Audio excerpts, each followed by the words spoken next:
Patel. I'm the Digital Learning Innovation Coordinator at San Bernardino County Superintendent of Schools.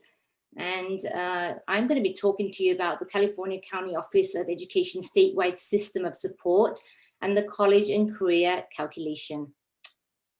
So, as you might already be aware, there are 58 county offices of education in California, many of which provide support for districts in their respective counties. Now, often this support comes in the form of professional learning and technical assistance that is focused on equity and continuous improvement with a lens on the 8 state priority areas.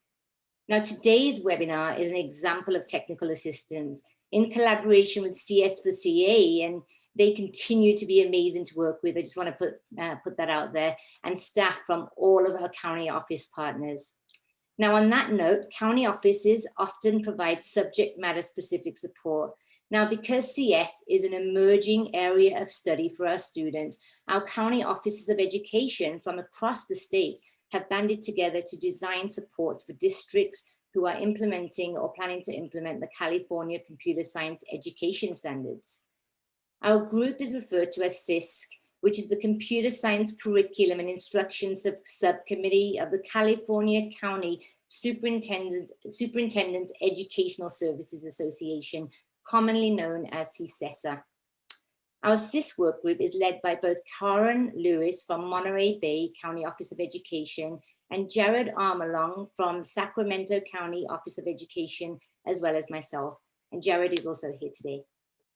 We've been working toward goals that include providing professional learning opportunities for educators, counselors, and administrators to broaden K-12 participation in computer science throughout our state, with a particular focus on providing equitable computer science opportunities for all students, especially students who have been underrepresented in computer science related careers and CS education.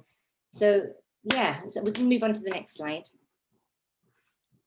So often our members of the CISC-CS subcommittee receive questions about how we make CS count at our school or district. So today we would like to help answer that question by describing how high schools can move the needle of the college and career calculation of the California School Dashboard by offering CS pathways at their schools.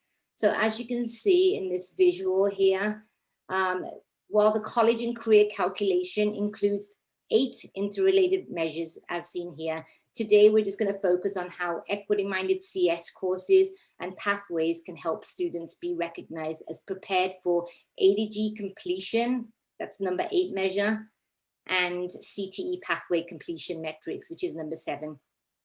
Today, I'm joined by district partners, and it's my pleasure to introduce Stephen Callahan from San Joaquin County Office of Education and Rudy Escobar from Stanislaus County Office of Education.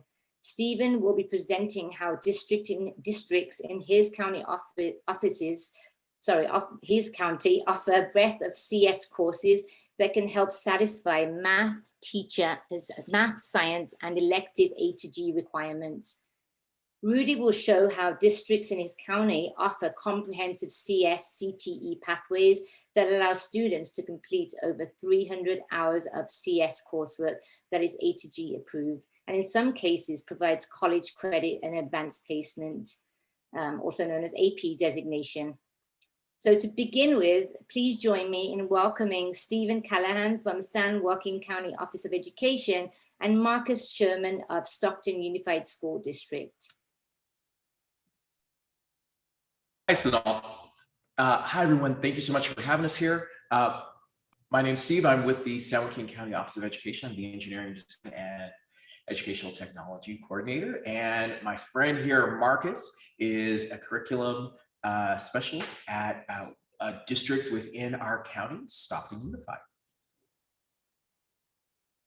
So let me tell you a little bit about where we are. So the San Joaquin County Office of Ed has, well, our tagline is educate, innovate, inspire, and we do a lot of amazing innovation and education here. So I actually work in 2 different departments, CodeStack, If you're a teacher here in California, you probably used EdJoin. CodeStack is a computer science developing division of San Joaquin County Office of Ed, and they developed EdJoin and SACE and California dashboards. So a lot of stuff that you very likely might have used. So the two divisions are working together to bring some innovation in offering computer science education. Could we get the next slide, please? So a couple years back, we started out of CodeStack, since it was the largest employer of coders in the area, to bring in more people to the field and support economic development in San Joaquin County. They started a school for adults, and it's 9 months and intensive, and it was working out great. And so more innovation, decided to make it so that those opportunities were there for younger students. So that brings us to what we're talking about. Next slide, please. Our CodeStack STEAM curriculum. And we're talking about the CodeStack STEAM curriculum because making your curriculum is one of the ways that you can go about offering computer science in your district or at your school. Now, our curriculum is 5 units that we focused on. We're really all about physical computing and engineering, and that's going to be important in a second. So as I was saying, there are 5 different units. We deal with robotics and web development. CodeStack makes a lot of web tools. Video game development, wearable technology, streaming music to get those network standards. Because remember, the California computer science standards it's not just writing code, it's networks in the internet, impacts of computing, hence smart cities and all of those implications. We're covering all of the California computer science standards in this course. Sorry, for high school. The high school level one's 9 to 12. All right, next slide, please. So if you look right there, there's one of our instructors who's also another coordinator here at the County Office of Ed. Because the mindset, the goal here, our superintendent's goals is that students here in the Central Valley have the same opportunities as students in the Silicon Valley. Direct quote. So in the goal of equity, this curriculum is being rolled out first in Juvenile Hall and at the Discovery Challenge Academy. It's a military connected school. Oh yeah, I checked on the stats. It is 75% Black and Latinx in the classes, 10% incarcerated. He's making sure that the students, every student has access. And the plan is to move it on out once we finish piloting. Next. Okay. So as I was saying, it's project-based. Its goal is physical computing, and it's covering all of those 9 through 12 standards, which helped when we applied for A through G approval. Next slide, please. See, when you're writing up your approval, and we did this summer, what we were doing was explaining how it was a lab course that students were engineering. They were making hands-on things. We applied for it to be a Lab D science, which we got approval. Part of that was explaining a unit and going over an overview of each or an assignment for each unit. But essentially what you're doing is you're explaining the vision of the class. We made it clear that we were covering the standards and, the computer science standards, and we got approval. Next slide, please. Thank you. Some other things that we've done to help with making sure that teachers were comfortable with teaching computer science, because not everyone who's credentialed to teach computer science has a computer science degree, is that we've done some work through supporting one of our local districts in Tracy. They have a grant that's working on adding computer science to all of their grades, pre-K through 12th, which is really exciting. For me, I got to talk with pre-K teachers about, because the computer science centers don't include pre-K. We started thinking about what is it that someone in pre-K could understand about computers. So it was really exciting working to add computer science to every grade. We also have the only accredited college housed in a county office of ed here at the San Joaquin County Office of Ed. It's the Teachers College of San Joaquin, and for 5 years now, we've been teaching computer science to all the teachers who go through our STEM master's program. So we're building that capacity. Next slide, please. So Marcus, could you tell us a little bit about the computer science courses there in Stockton? Yeah, absolutely. First of all, Stockton Unified is a district of about 40,000 students. About 94% are on the free and reduced lunch program. So we're really targeting students that are very automatically diverse, and equity is definitely one of the pushes that our district and myself have been working towards. Currently at our high schools at Pacific Law Academy, we have a pathway that's been developed with cybersecurity as the overarching guide, with courses in web development, computer science, and then an introduction to cybersecurity. They're also looking to maybe articulate that with our local junior college, Delta College as well, which has an extensive program there. At Weber Tech and Edison High, we also have video game programming and web design. And one of the things that we're really building up and making much more robust for our lower grade levels, somebody had asked about middle school in the chat, we have a pretty extensive network of Project Lead the Way classes in robotics as well as introduction to coding. We're using this in conjunction with Stephen and the county to really give kids access and opportunities and access through summer camps that the county offers to really give them fun access and introductions to meaningful pathways in computer science. So thank you, everyone. Thank you so much, Marcus. Marcus was just referring to some of the work that we've done working together, which is awesome, working with Marcus all the time, to provide opportunities dealing with computer science for students here. I should say, I'm in Stockton right now. The county office of ed is in Stockton, Stockton being one of the cities here in San Joaquin County. Events that we've had going on here for years include our H2O hackathon, in which students win thousands of dollars for coding. So we have students from all different courses coming and learning and competing. It's going to be virtual this year, so not in the same room like this photo from a couple years back. We also have STEM summer camps here at the County Office of Ed. A couple years back, busloads of kids from Stockton Unified came here over the summer to learn more about STEM and computer science. And we also had 2 summer institutes for teachers, one making science for 6th through 8th grade teachers here at the County Office of Ed, integrating computer science and engineering into their courses, and an artificial intelligence institute here at the County Office of Ed, where teachers were learning to integrate coding and AI into their classes. Next slide, please. I will point out, Edison has both computer science as a C math with computer science, AP Computer Science A, and listed as a D Science with Project Lead the Way Computer Science Essential. So that computer science could be a C or a D, and that's okay. Next slide, please. Okay, just so you know, as you're working to get computer science into your school, there's a few ways that you can do that. You can make a new course like we did, or you can model it after another institution's course. You could model it after ours.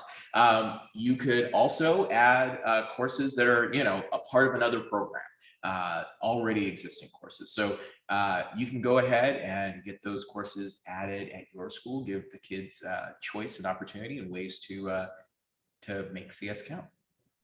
I love that. Thank you so much, Stephen and Marcus. We really appreciate you sharing some of these ideas and ways to introduce CS into pre-K through 12. So I really appreciated, Stephen, that you emphasized pre-K as well, pre-K through 12. I just wanted to add that Jared left a link in the chat window with regards to the computer science education standards. So if you haven't checked it out, it might be worth having a look. And I think you'll be really extremely surprised to see that many of the standards are things that you may already be incorporating in K through 12. And Marcus, I really appreciate the emphasis on providing equitable outcomes for CS. And with that said, I'm going to turn it over to Rudy Escobar from Stanislaus County Office. Good afternoon. Again, my name is Rudy Escobar. And just wanted to talk to you a little bit about how computer science is emerging in the county. We are really an emerging computer science county. We're still in the early stages, but if you can click next, please. Just to give you a little bit of our background. Click next. There are 26 districts in our county. We have 70,232 elementary students and 34,173 secondary students. We are 30.4% white and Asian students and 69.6% underrepresented students. Now I'm not overgeneralizing, but just to give you an idea how our county is, and we have 24% English learners. With computer science, we have the 12 districts, 33% is actually what it's implementing right now, computer science. And about 29% of schools are actually offering computer science courses, making that about 2% that are of students that are enrolled in computer science. And as you can see in the lower graph, this is kind of like where we are really in computer science right now between underrepresented students and white and Asian students. Now, this is not to talk about what's going on just in the county, because really today it's about showcasing some of the great things that are happening in Stanislaus County. So can you click next, please? And today specifically, we're going to talk to you about what's happening with computer science in Modesto City Schools. Really, what is going on in there? And with that, we're going to have Amanda Moore and Brad Cornwell talk to you about it. Amanda Moore is an accomplished organizational leader specializing in education management, over 15 years of experience in the field. She is currently the principal of James Enochs High School in Modesto, California. She started her career as a social science teacher and at the secondary level. Amanda holds a master's degree in educational leadership and administration from Belmont University, and her focus is on implementing STEM and career technical education to a region that has traditionally been underserved. Under her principalship, Enochs High School has tripled their computer science courses, offering an enrollment. She is very passionate about her students' success and strongly believes in access to computer science for all. Brad has his associate degrees in arts and bachelor of science in computer science, his master in business administration, and a single subject CTE credential. He has extensive work experience in the computer science field in both independent and contractor and a full-time employee, including website development, e-commerce, consulting, technical support, programming, systems administration, database administration, and networking. Brad's dream has been to create the largest technology program in the state for students interested in pursuing a career in technology. Brad is excited to continue the pursuit of his dream at Enochs High School. And Brad has been presented with numerous teaching excellence awards, including SPIES Teacher of the Month, Modesto B Class Act, CLHS Educator of Year for Johansson, and Love Modesto Teacher of the Month. And with that, I am so proud to present part of our Stanislaus County office and county, one of the most exciting schools that we have in our county. So I'm passing you to Amanda. All right, thank you, Rudy. I'm really excited to talk about Enochs High School and the expansive growth that we've had in our computer science program. I hope our story can help and inspire other schools and other districts to grow their computer science programs. And please reach out to me with any questions you may have about our presentation, I'm happy to help your site or your district maneuver through this sometimes challenging process. So a little bit about Enochs High School. We are one of 6 comprehensive high schools in Modesto City Schools. Our student enrollment is just over 2,400 students, with the majority of our students identified as Hispanic. We have a variety of CTE pathways that are outside of computer science, which include ag mechanics, veterinary science, forensics and biotech, and then cinema and graphic arts. We've recently been identified as a Title I school with a large portion of our students on free and reduced lunch. So the exciting part for me to talk about here is over the past 3 years, our computer science program has seen a tremendous growth. My first year as principal, we had 1 computer science teacher and offered just 4 sections of computer science with about 100 students enrolled. Today, we have over 25% or almost 25% of our student population enrolled in computer science classes.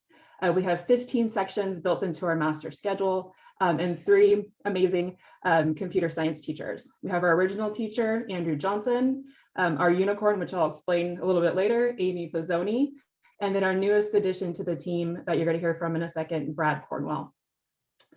So not only have we expanded our offerings, but we've also worked hard to identify and recruit underrepresented students and also ensure our CS enrollment represents our student body.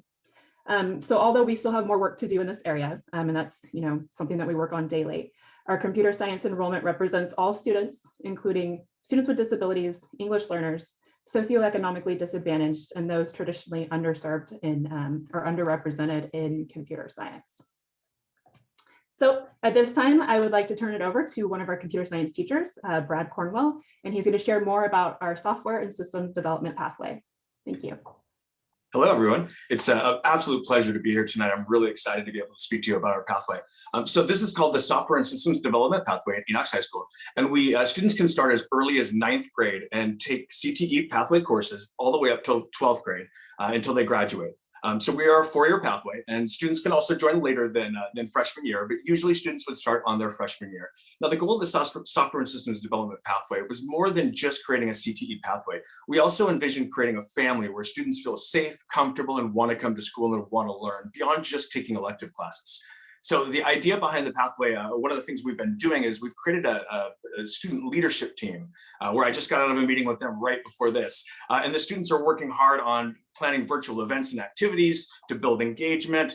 They're planning fundraisers. We're doing virtual college field trips right now. And they're building up the student engagement piece where students feel like they're able to have a relationship with each other. They're seeing the staff members, the different teachers in the pathway showing up at these virtual events and engaging with them with fun things like Minecraft, ways to make the students feel more that they're not just in classes. They're part of something and make them want to attend school, even during a tricky time like this during distance learning.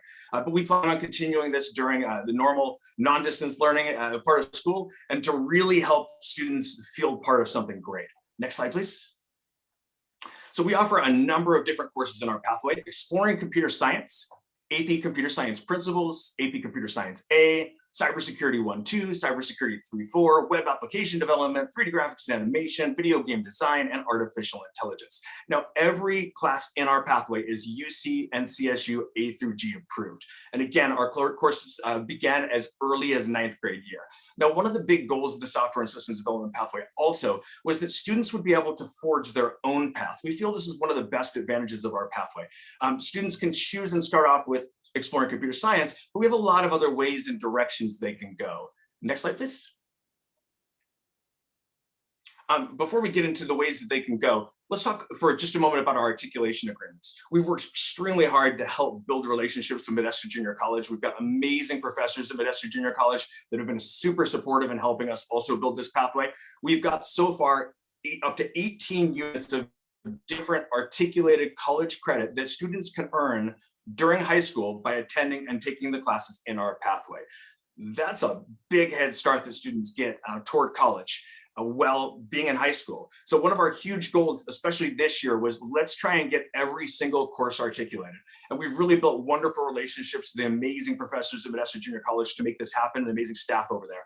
So we have almost all of our classes approved, and these units are transferable to any other junior college, to any other CSU, and a number of these courses are also transferable to UCs, giving students a very, very, very powerful head start. Next slide, please. So here's a quick example pathway that students might be engaged in our overall software and systems development pathway. So most students will usually start off with our intro course of exploring computer science. Then from there, they'll need to choose, what are they interested in? Now, the great thing about the exploring computer science class is it gives students a very broad understanding of so many different areas of computer science. It touches on things like web design, computer programming, data analysis, and a number of other areas, robotics. This helps students decide where might we want to go next and what might we want to do as a career in computer science. What might we want to pursue possibly in college, certificates after high school, or any other major path that they can take. So after that, they have their choice. They can go into pretty much any of our courses in the pathway, with the exception of something like cybersecurity 3-4 that would require cybersecurity 1-2 as a prerequisite. But these are some examples of some different directions students might want to take. So AP Computer Science Principles next. And then from there, usually by junior year, students would have the opportunity to have more than one elective available, including meeting their foreign language requirements. So maybe after that, they want to do AP Computer Science A and a combination of web application development. Over on a different branch here, cybersecurity 1-2 after exploring computer science, maybe they want to go cybersecurity 3-4 and beyond. And on a different branch entirely, we found that students, many of them, a great way to get kids into computer science can be the digital arts from the game development and design side of things. So some 3D graphics followed by video game design, artificial intelligence, and a capstone class after that. So notice our capstones are to be determined.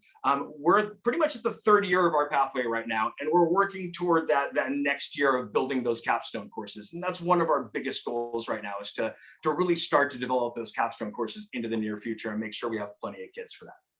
Next slide, please. So here are some of our pathway highlights. We are the most comprehensive high school computer science program in our area, the Central Valley.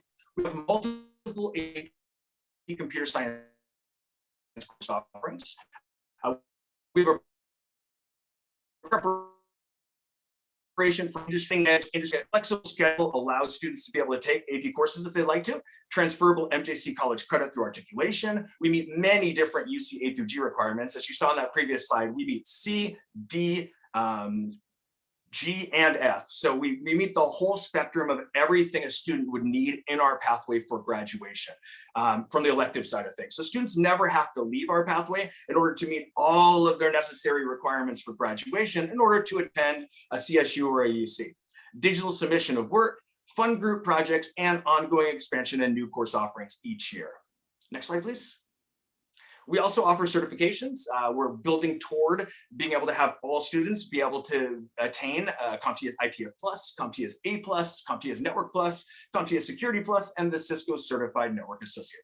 So I'm going to pass you back here to Mrs. Moore to go ahead and continue on here on the next slide. Thank you so much. All right, thank you, Brad. So you may be wondering how, to bring computer science to your school or to your district, or to expand, your current program. So I want to share some maybe tricks of the trade as far as master schedule and credentialing that I've experienced in the past couple of years. So number one, when we're talking about bringing a computer science program to your school site, is that support from administration, both at the site level and at district office level. And what I have found is the data speaks for itself. So, when talking with administration, if you just bring that industry data, stating, there's 3 jobs for every 1 applicant in computer science, and to help our students be more successful for this global economy, and just bringing awareness to that data and to your administration is definitely the first step. And you'll probably find that they maybe were not aware of that, that data and what the opportunities were in this arena. Number 2 is support our teacher recruitment. It could be a challenge to find teachers who are willing and able to teach computer science. A really great resource is the Summer of CS that's hosted by the Sacramento County Office of Education, which is a fantastic no-cost professional development opportunity for any teacher who's interested and willing to take on that challenge. And that has helped us a lot at Enochs as well. If you're a site administrator or someone who knows about master scheduling at the high school level, that master scheduling is always a big puzzle, and it's about how many resources you have and where you can fit those resources in. So if you don't have room in your master schedule to add another course currently, it's the time to get creative. So in thinking about that, not all computer science courses need to be a designated standalone course, like AP Computer Science Principles. You can take a more integrated approach of introducing computer science into any content area. So for example, we have a physics teacher who works with our computer science teachers to develop lessons for her physics students that incorporate CS standards. And this can be done across any content area. Once again, all you really need is a willing and open-minded teacher. Student recruitment is also extremely important. Promoting your pathway and your program is necessary to keep your balloting numbers up. It's really easy for us to promote our program when we let students know that all courses are A through G approved, and that also that they're getting college credit. So those are given benefits, even if a student isn't necessarily at first interested in taking a computer science course. So just making sure that you're out there talking about the specifics of your program, including your counselors in these conversations, because those are the ones that are going to meet with your students. So if they don't know the components of your program and the benefits for your students, then you're going to be missing that opportunity there. Collaborating with local industry partners and then stakeholders also helps bolster your community support and aids in the recruitment of your program. If your community is aware of your program, you're going to have students or parents who encourage their students to enroll in those programs as well. And then last but not least is credentialing. So credentialing can sometimes be a challenge. Each LEA can have a different credentialing requirement depending on how your course is designed or written, or the CalPADS code that it's identified with. So currently at our site with our 3 computer science teachers, one holds information and communication technologies, physics, and a math credential. And that was my reference to the unicorn. Those are amazing credentials for just one teacher. Another holds computer concepts and applications, business and math, which is also amazing. And then I have a CS teacher who just has a math credential. So there are some limitations within my LEA for what courses that teacher can teach. So specifically for our credentialed math teacher, we have him teach the AP courses. So he teaches AP Computer Science Principles and then has previously taught AP Computer Science A. But for my other 2 teachers that hold the CTE credentials, they are able to teach any course, any computer science course that we are offering currently, even those that have the D, the C, the F designation. They don't have to hold a fine arts credential or a math credential or science credential to teach those specific courses that are identified A through G. So, I know there's a lot of discussion about credentialing in computer science and how to streamline the credential process. So I am really hopeful that we'll have more clarity within the state on that process very soon. So next slide. So if you'd like more information about our program, you can always go to the Enochs High School website. We have quite a bit information about the program, our SSD pathway. And also, of course, you can reach out to Brad and myself. We are happy to provide any more information or assistance to any school or school district trying to bring in more computer science. So thank you very much. Thank you so much. I really appreciate that, Amanda and Brad, for sharing. You have so much highlighted in all of that. It's just absolutely amazing. I just want to, I appreciated especially the choices and the multiple stakeholder approach. On the last few slides, Amanda, you mentioned how important it is for counselors and administrators, as well as educators, to be involved in providing accessible and equitable opportunities in computer science. So thank you so much. And then Brad, we appreciate you sharing 18 college credit courses. Wow, that's all I have to say. So with that, thank you to all of our sharers. You were wonderful. We're going to move on to a Q&A. Wonderful. Hi, everyone. Well, first of all, thank you so much to all of the panelists. Thank you to Sonal, to Stephen, Marcus, Rudy, Amanda, and Brad. Really appreciate you taking the time to share these specific examples about how you've been really leading the way and making CS count in your counties and schools. So I have a few follow-up questions. I'm going to be facilitating this discussion portion, and I encourage everyone who's watching to drop your questions into the chat. No matter how big or small, we encourage you to ask away. So Sonal, I'd love to start with you and ask, what have you learned at San Bernardino County specifically, and what policy recommendations would you have for folks who are thinking about broadening participation in computer science in other districts and counties? Thank you. I just want to start by saying that San Bernardino County are really doing a lot right now to ensure that there is that multiple stakeholder approach. We currently have a computer science equity task force in place where multiple stakeholders come and discuss equitable computer science opportunities. But the real key is, recently in that task force meeting, we talked about, in our last task force meeting, we talked about how districts do really have the autonomy to decide if they want to add certain classes and programs as a K-12 requirement. And districts can also, with that in mind, districts can also do a board resolution to support a state or local initiative to expand CS offerings in equitable ways as well. Now, in addition to that, one thought, so this was actually a thought that somebody else had, and I thought it was a great idea, that Ed Services departments can also design curriculum maps to include CS, either math or science or both, to determine if they want to have all students participate in CS during a specific time frame or through an elective or at the higher grades. So those are just some ideas on policy related practices, and I encourage you to think of I encourage you to put equity at the heart of everything that you consider when it comes to policy considerations. Excellent, Sonal. Thank you for those specific examples. Very helpful.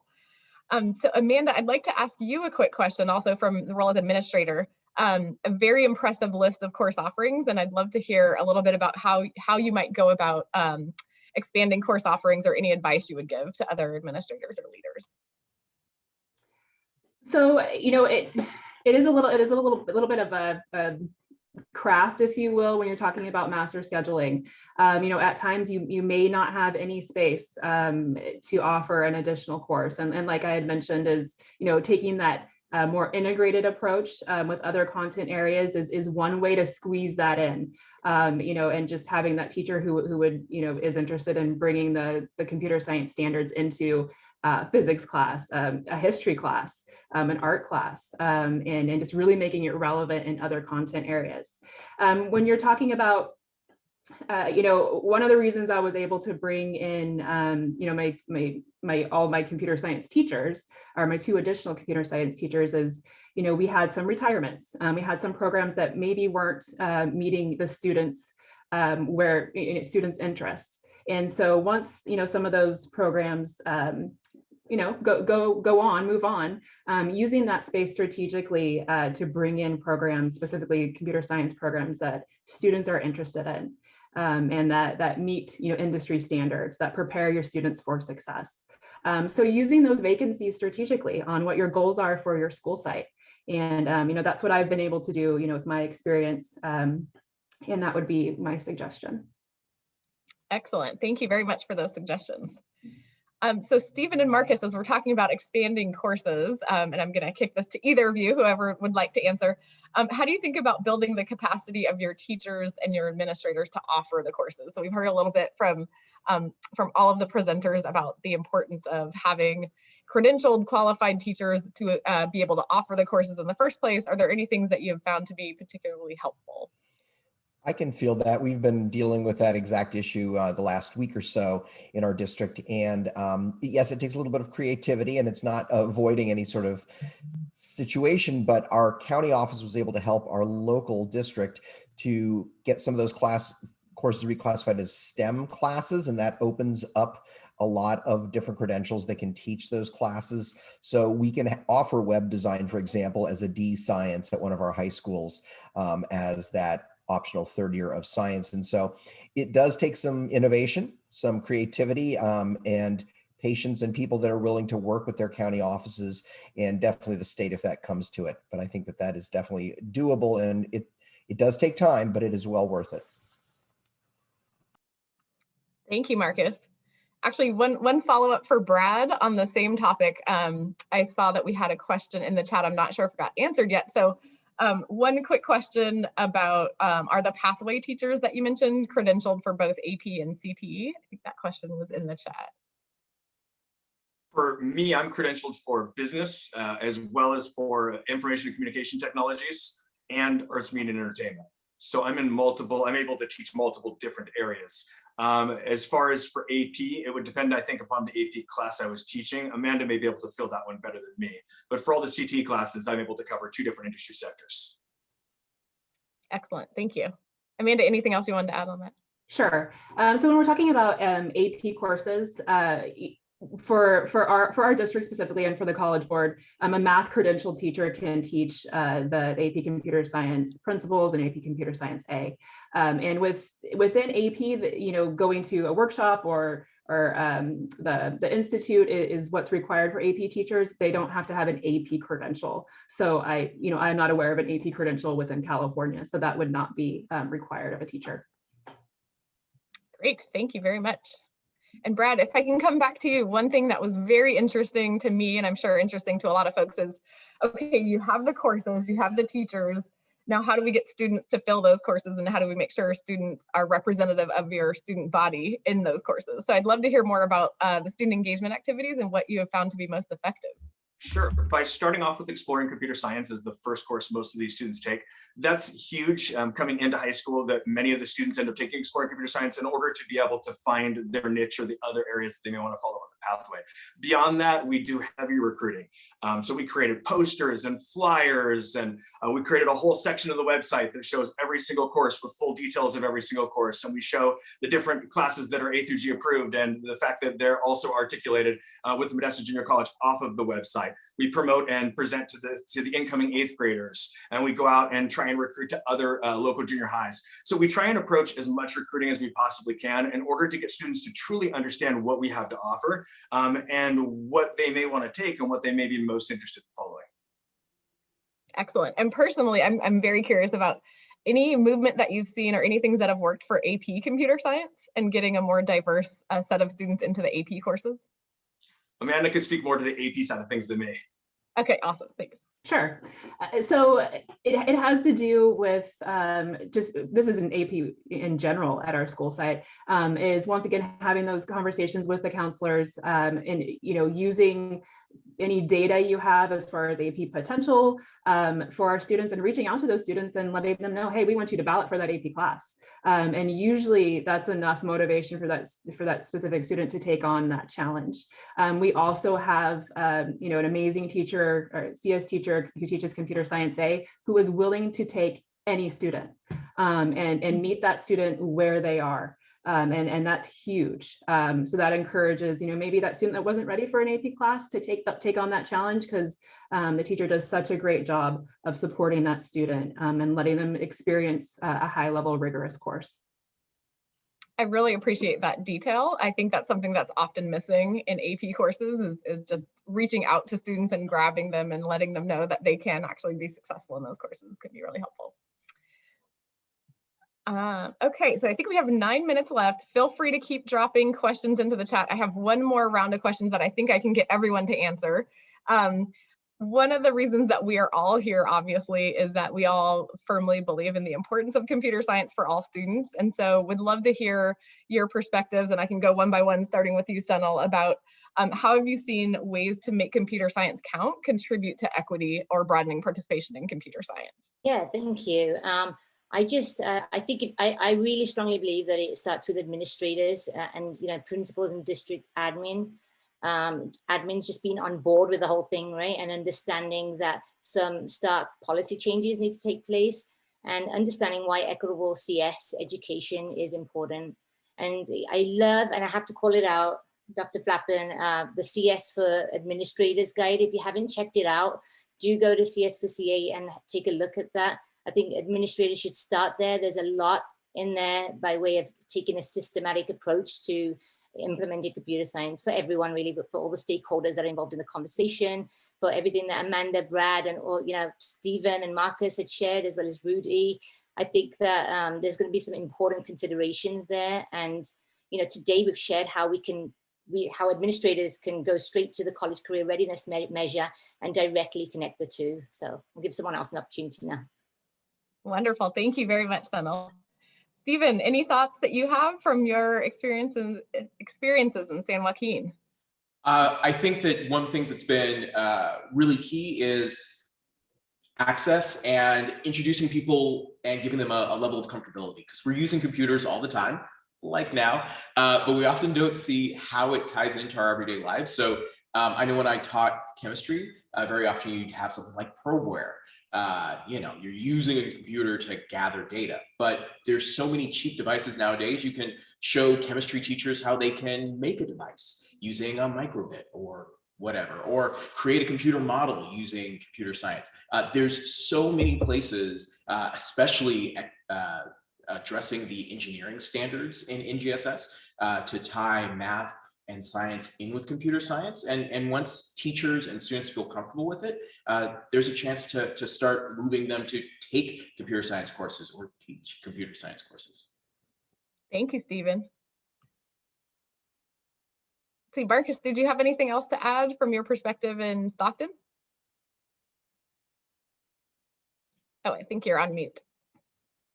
We're still in the infancy of this, I would fairly say, but I think that we are using the lens of equity and diversity to move forward, and that's kind of the driving factor. Our big push is to keep it and make it much more available in our TK8, and how we do that, I'm going to be working a lot with Stephen to think about how especially the youngest of our kids can do that using various devices, but that's definitely where we are. Great, and I'd be curious too to see about the design of new courses and if that is inspiring or motivating certain populations of students.